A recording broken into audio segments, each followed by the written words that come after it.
Assalamualaikum warahmatullahi wabarakatuh. Halo semuanya. Perkenalkan, nama saya Nur Hidayah dengan NIM 21071262231, Prodi S1 Teknik Kimia Universitas Riau angkatan 2021 dari kelas A. Pertama-tama, yang terhormat Ibunda Dr. Desi Heltina STMT selaku dosen pengampu dari mata kuliah Absorpsi dan Penukar Ion. Pada video kali ini, saya akan menyampaikan atau menjelaskan presentasi terkait efektivitas penurunan kadar logam menggunakan ion penukar zeolit pada berbagai proses pertukaran ion. Presentasi ini dilakukan guna untuk menyelesaikan tugas dari mata kuliah absorpsi dan penukar ion yang nantinya akan dijadikan sebagai nilai ujian akhir semester. Selamat menyaksikan. Baiklah, langsung saja kita masuk pada slide yang pertama, yaitu di sini akan memaparkan pembagian-pembagian materi yang akan disampaikan atau dijelaskan nantinya. Nah, di sini akan ada 4 poin bahasan yang akan dijelaskan pada presentasi kali ini. Yang pertama itu adalah pendahuluan, di mana pendahuluan ini akan berisi mengenai latar belakang, tujuan, dan rumusan masalah kenapa materi ini dibahas atau diangkat. Kemudian yang kedua, itu ada teori. Nah, pada bagian teori ini akan ada pemaparan sedikit mengenai teori terkait materi yang akan dibahas. Kemudian yang ketiga, itu ada hasil dan pembahasan. Nah, pada bagian ketiga ini akan dipaparkan beberapa hasil yang diperoleh dari berbagai penelitian, jurnal penelitian yang diambil, kemudian tentunya akan dibahas mengenai hasil-hasil yang didapatkan tadi. Kemudian yang keempat atau yang terakhir, itu akan ada penutup yang berisi mengenai kesimpulan dari keseluruhan yang didapat dari review jurnal, kemudian tentunya akan ada saran yang diberikan. Baiklah, yang pertama langsung saja kita masuki ke bagian pendahuluan. Baiklah, langsung saja kita masuki pada bagian yang pertama, yaitu mengenai latar belakang. Nah, seperti yang teman-teman ketahui, kualitas air bersih dan air minum itu sangat dipengaruhi oleh jenis tanah dan pencemaran yang terjadi terhadap air baku tersebut. Nah, air tanah sering sekali mengandung zat besi seperti mangan, kemudian ada ion Cu2+, ada ion Ca2+, ada ion Mg2+, yang cukup besar. Nah, adanya kandungan-kandungan logam seperti yang saya sebutkan tadi dalam air itu akan menyebabkan perubahan warna pada air yang membuat warna air itu menjadi berwarna kuning kecoklatan setelah beberapa saat berkontak dengan udara. Kemudian juga nanti akan membuat air ini memiliki rasa yang aneh serta tentu saja tidak bisa langsung untuk dikonsumsi. Nah, karena adanya beberapa pengotor serta logam-logam dan pencemar-pencemar lain yang terkandung dalam air, maka perlu dilakukan pengolahan terhadap air yang akan dikonsumsi atau digunakan. Pengolahan air perlu dilakukan karena masih banyak daerah-daerah di Indonesia yang memiliki atau menggunakan sumber air untuk baik itu untuk minum atau untuk kebutuhan sehari-hari seperti untuk mencuci baju, kemudian untuk memasak, itu masih menggunakan air yang kandungannya tuh masih banyak logam-logam serta pencemar-pencemar lainnya. Nah, jika hal ini terus dilakukan, maka akan mengakibatkan timbulnya penyakit-penyakit yang tentunya ditimbulkan dari berbagai pencemar dari air yang terkonsumsi oleh manusia. Nah, oleh karena itu, pada setiap air yang akan dikonsumsi atau digunakan dalam kehidupan sehari-hari, itu hendaknya perlu diolah terlebih dahulu. Nah, ada beberapa metode yang dapat digunakan untuk melakukan pengolahan air, yaitu seperti ada penukar ion, ada aerasi, ada oksidasi, ada koagulasi, dan ada juga absorpsi. Nah, berbicara tentang metode penukar ion untuk pengolahan air, apa sih metode penukaran ion tersebut? Nah, metode penukar ion untuk pengolahan air merupakan metode yang tidak membutuhkan operasional yang rumit, serta mudah dilakukan, serta mudah juga untuk pemeliharaannya, namun dia memiliki biaya yang tinggi. Nah, pada metode penukaran ion, itu dibutuhkan yang namanya media penukar ion. Apa sih media penukar ion? Media penukar ion adalah suatu zat yang digunakan untuk menukar ion dari air yang ingin diolah ke penukar yang digunakan. Nah, pada metode penukar ion dibutuhkan yang namanya media penukar ion. Media penukar ion yang biasanya digunakan adalah zeolit. Ini karena zeolit memiliki kemampuan sebagai penukar ion, di mana sifat zeolit yang memiliki kation logam alkali dan alkali tanah. Nah, kation tersebut bergerak bebas di dalam rongga zeolit, kemudian dapat juga bertukar dengan ion-ion dari larutan lain. Nah, untuk melihat dari efektivitas penurunan kadar logam dalam air dengan menggunakan ion penukar berupa zeolit pada berbagai proses atau penelitian pertukaran ion, maka ditulislah atau dibuatlah presentasi mengenai efektivitas penurunan kadar logam dengan menggunakan ion penukar zeolit pada berbagai proses penukar ion. Nah, adapun tujuan dilakukannya perbandingan mengenai efektivitas penurunan kadar logam menggunakan ion penukar zeolit pada berbagai proses pertukaran ion, itu adalah yang pertama, untuk mengetahui apa itu metode atau proses pertukaran ion. Kemudian yang kedua, itu untuk mengetahui faktor-faktor apa saja yang dapat mempengaruhi dari proses pertukaran ion. Kemudian yang ketiga atau yang terakhir, itu tuh untuk mengetahui efektivitas zeolit sebagai media penukar ion dalam menurunkan kadar logam pada air dengan membandingkan hasil-hasil pada berbagai jurnal penelitian. Kemudian selanjutnya, kita masuk ke bagian rumusan masalah. Rumusan masalah adalah hal-hal atau pertanyaan-pertanyaan yang akan tentunya menjawab dari tujuan yang kita inginkan. Seperti yang pertama, yaitu ada apa itu proses dari pertukaran ion. Kemudian yang kedua, faktor-faktor apa saja yang nantinya akan mempengaruhi dari proses pertukaran ion tersebut. Kemudian yang terakhir, bagaimana efektivitas dari zeolit sebagai media penukar ion untuk menurunkan kadar logam pada air dalam berbagai jurnal penelitian yang sudah dilakukan. Baiklah, selanjutnya kita masuk ke bagian yang selanjutnya, yaitu mengenai teori. Pertama, tentunya kita akan membahas mengenai pertukaran ion. Nah, pertukaran ion sendiri merupakan proses di mana satu bentuk ion dalam senyawa itu dipertukarkan untuk beberapa bentuk, yaitu kation ditukar dengan kation dan anion ditukar dengan anion. Nah, metode dari pertukaran ion ini pada umumnya itu digunakan untuk pengolahan air atau pengolahan limbah cair untuk menghilangkan kesadahan dari air tersebut. Selain itu, yang dimaksud dengan pertukaran ion adalah proses di mana ion-ion dari suatu larutan elektrolit itu diikat pada permukaan bahan padat. Nah, sebagai pengganti ion-ion dari bahan padat diberikan ke dalam larutan. Selanjutnya, kita masuk ke tahapan-tahapan yang ada pada proses pertukaran ion.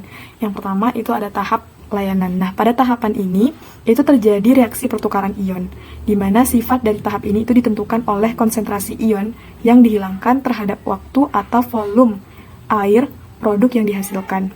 Nah, hal yang perlu diperhatikan pada tahap pelayanan ini adalah kapasitas dan bebas pertukaran ion, serta tahapan layanan ini dilakukan dengan cara mengalirkan air dari atas atau downflow.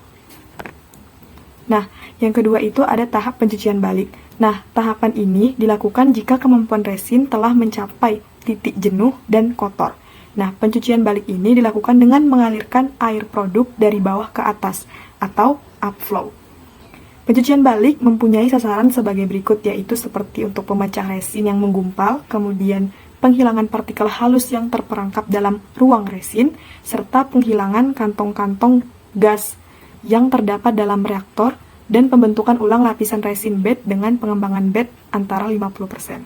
Kemudian yang ketiga, itu ada tahap regenerasi. Nah, pada tahap regenerasi ini akan ada tahap operasi penggantian ion yang semula berada dalam matriks resin dan pengambilan kapasitas ke tingkat yang diinginkan. Nah, larutan regenerasi harus dapat menghasilkan titik puncak ion yang digantikan. Kemudian, larutan regenerasi untuk kation menggunakan HCl atau H2SO4, sedangkan untuk anion itu menggunakan NaOH. Kemudian tahapan yang keempat atau tahapan yang terakhir itu adalah tahapan pembilasan.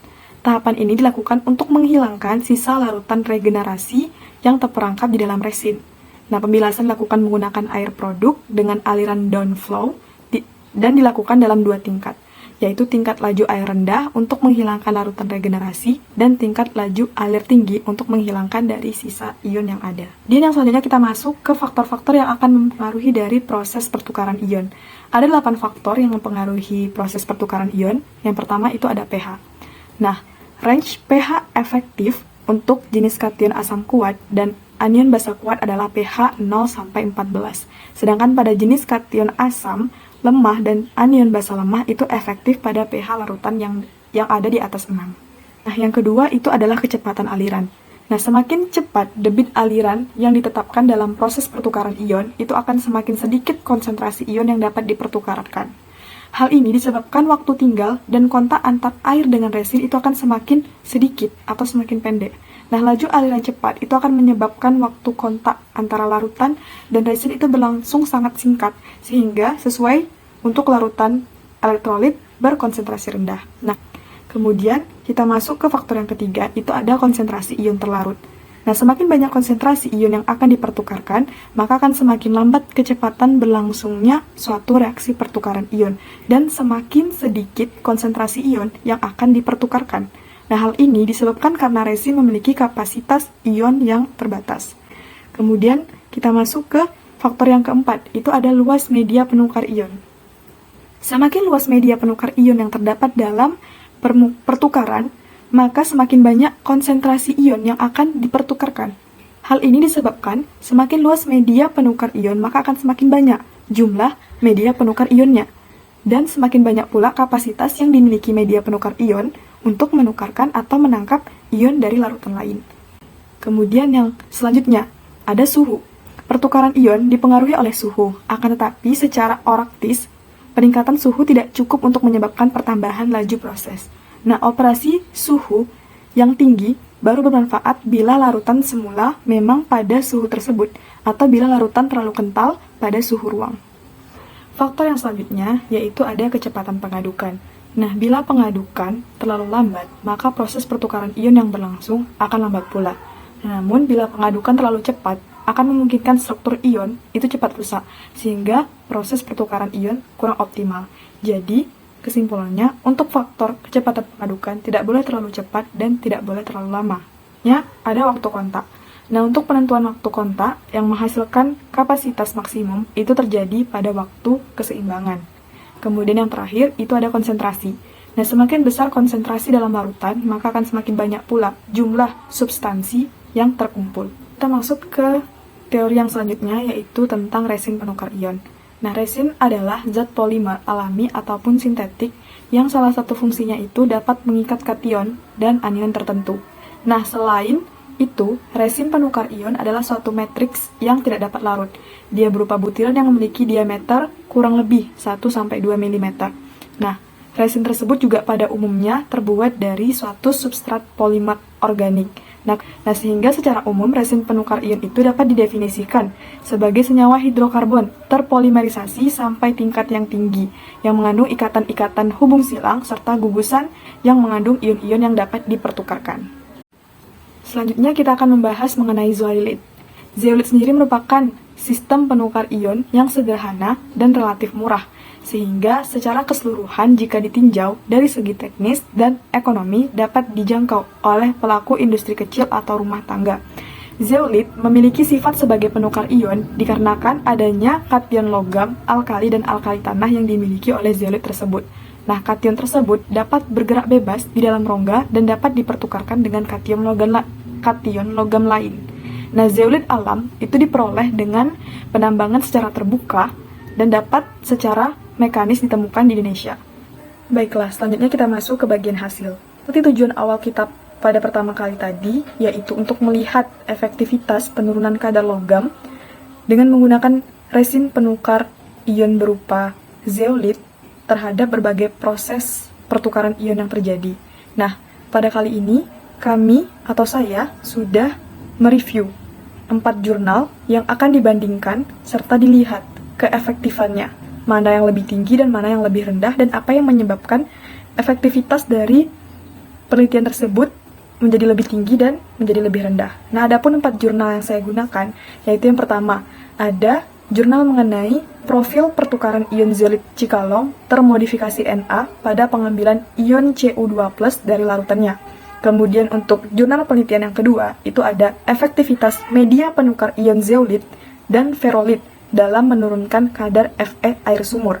Kemudian, jurnal penelitian yang ketiga, itu ada penurunan ion Ca2+ pada air dari sumber mata air Cita, Kabupaten Sopeng, dengan menggunakan zeolit alam Toraja atau zeolit mordenit. Kemudian jurnal yang terakhir, atau jurnal yang keempat, itu mengenai pemurnian garam dapur dengan metode rekristalisasi dengan zeolit alam sebagai bahan pengikat impuritis.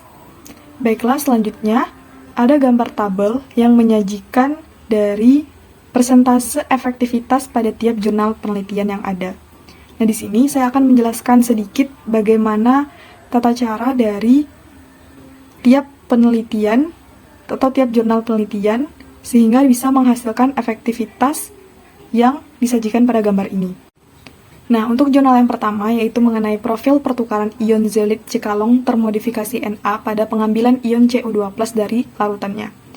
Nah, pertukaran ion pada penelitian ini diawali dengan modifikasi zeolit sebagai Na zeolit. Nah, kondisi optimum konsentrasi sampel pada pertukaran ion dan untuk menguji selektivitas zeolit terhadap logam-logam yang dilakukan di dalam sistem batch. Nah, pengukuran kapasitas pertukaran kation NaZ mengindikasikan bahwa sebagian kation-kation itu terserap oleh pori-pori zeolit tanpa interaksi pertukaran ion. Nah, keadaan ini akan menambah jumlah kation yang akan terambil selama proses pertukaran ion itu sendiri. Nah, semakin besar konsentrasi kation awal yang diumpankan, itu melihatkan hubungannya terhadap kation yang terambil itu semakin besar pula. Nah, pada penelitian ini dilakukan dua variasi. Yang pertama, itu pertukaran ion dengan larutan yang hanya mengandung satu jenis ion saja. Yang kedua, itu dilakukan pertukaran ion dengan suatu larutan yang mengandung lebih dari satu jenis ion yang terkandung dalam larutan tersebut. Nah, adapun hasil efektivitas yang diperoleh, itu untuk pertukaran ion dengan larutan yang mengandung lebih dari satu jenis ion, itu menghasilkan efektivitas dengan nilai persennya yaitu 39,34%. Kemudian yang kedua, itu ada efektivitas media penukar ion zeolit dan ferolit dalam menurunkan kadar Fe air sumur. Nah, jenis penelitian ini adalah eksperimen dengan rancangan pretest, post-test with control group design. Nah, bahan yang digunakan pada penelitian ini adalah media penukar ion berupa zeolit tentunya. Nah, proses penyaringan menggunakan media penukar ion zeolit itu mempunyai efektivitas menurunkan kadar Fe rata-rata sebesar 85,8%. Nah, untuk penelitian ini itu didapatkan efektivitas persentasenya itu sebesar 85,8%. Untuk jurnal penelitian yang ketiga, itu ada penurunan ion Ca2+ pada air dari sumber mata air Cita Kabupaten Sopeng dengan menggunakan zeolit alam, Toraja atau zeolit mordenit. Nah, jenis penelitian ini merupakan penelitian eksperimen yang meliputi analisis kadar kalsium pada sampel air, penentuan waktu kontak optimum, dan kapasitas penukar kation zeolit alam Toraja, dan pengurangan jumlah ion Ca2+ dengan menggunakan zeolit alam Toraja tadi. Dan ini, penurunan jumlah ion Ca2+ pada air dilakukan secara kontinu setiap 200 ml yang bertujuan untuk mengetahui batas dari kejenuhan zeolit dalam menurunkan jumlah ion Ca2+. Nah, untuk penurunan jumlah ion Ca2+ untuk efektivitasnya atau persentase efektivitasnya itu diperoleh sebanyak 19,49. Nah, untuk jurnal penelitian yang terakhir, itu ada pemurnian garam dapur dengan metode rekristalisasi dengan zeolit alam sebagai bahan pengikat impuritis. Nah, langkah kerja yang dilakukan dalam penelitian ini yaitu dengan sampel yang dibagi menjadi dua, yakni pertama, adanya kristalisasi garam tanpa penambahan zeolit, dan yang kedua itu kristalisasi garam dengan penambahan zeolit. Nah, pada proses kristalisasi garam dengan penambahan zeolit alam yang telah diaktifasi dengan larutan HCl 0,5 mol. Nah, dalam penghilangan kadar impuritis garam, dilakukan variasi, yaitu variasi dosis zeolit sebanyak 1, 2, dan 3 gram. Nah, tahap selanjutnya, yakni larutan dikristalisasi lagi dan dihitung untuk kadar NaCl-nya. Dilakukan analisis kadar air, kadar Ca2+, dan ion Mg2+ yang ada. Nah, untuk variasi dosis, didapatkan hasil untuk kadar NaCl tertinggi itu dengan penambahan zeolit sebesar 96,21% untuk efektivitas dari penurunan kadar logam yang terjadi. Nah, selanjutnya, garam ini dihitung kadar ion Ca dan Mg, kemudian diidentifikasi struktur kristalnya.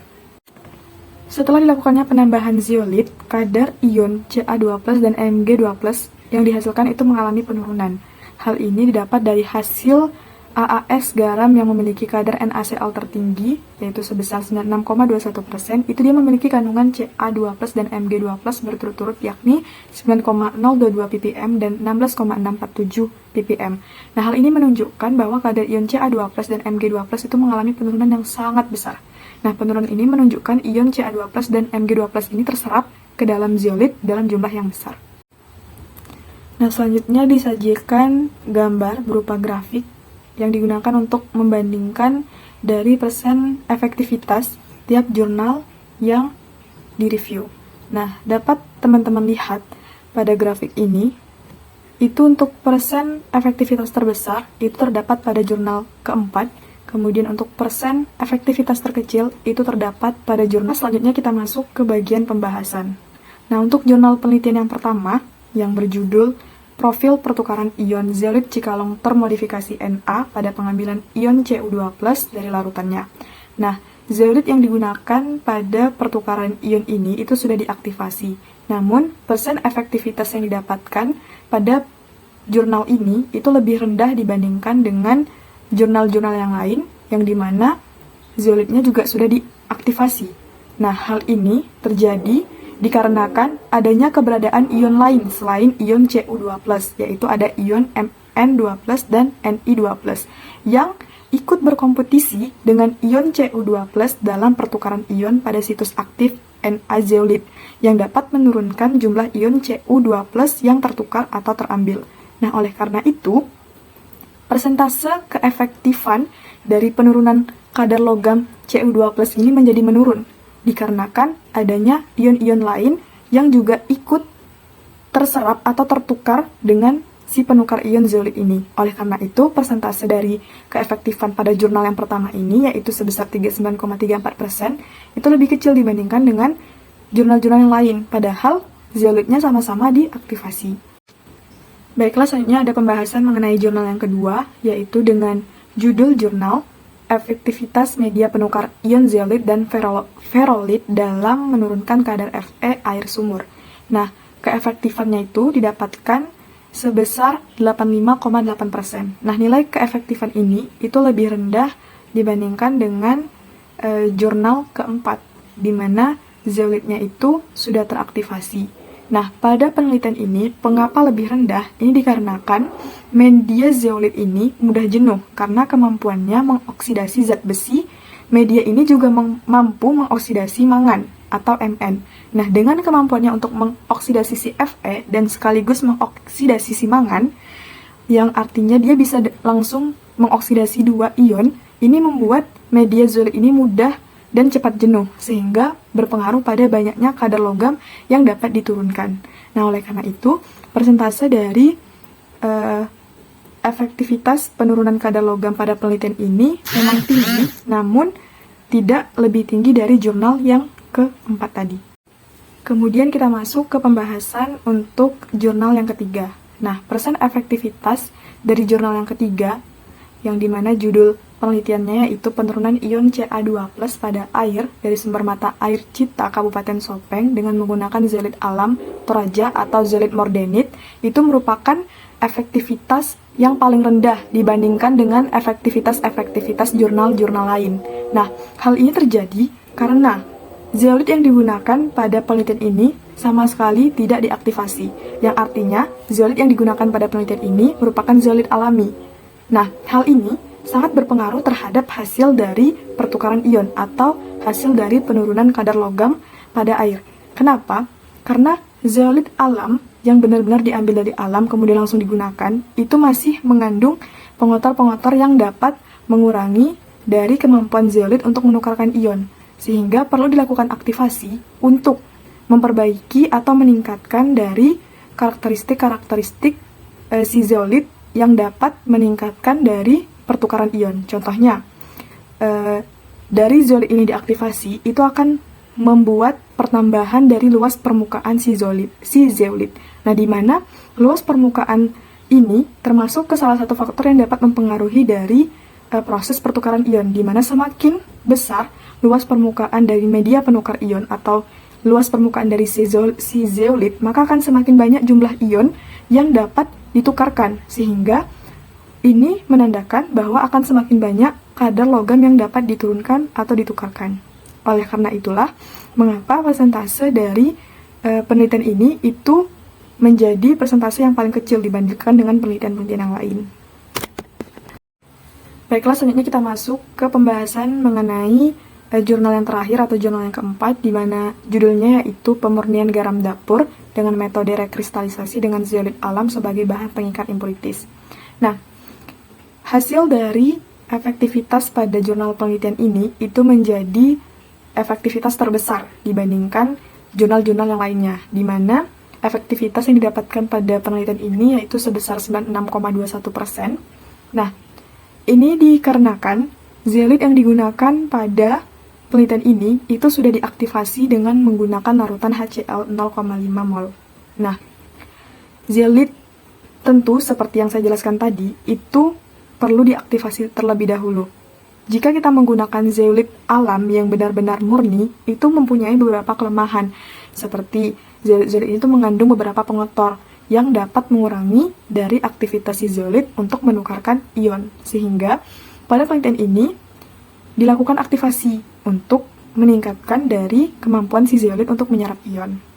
Seperti yang saya jelaskan tadi juga, salah satu faktor yang dapat meningkatkan proses pertukaran ion adalah semakin luasnya permukaan dari si zeolit atau si media penukar ion.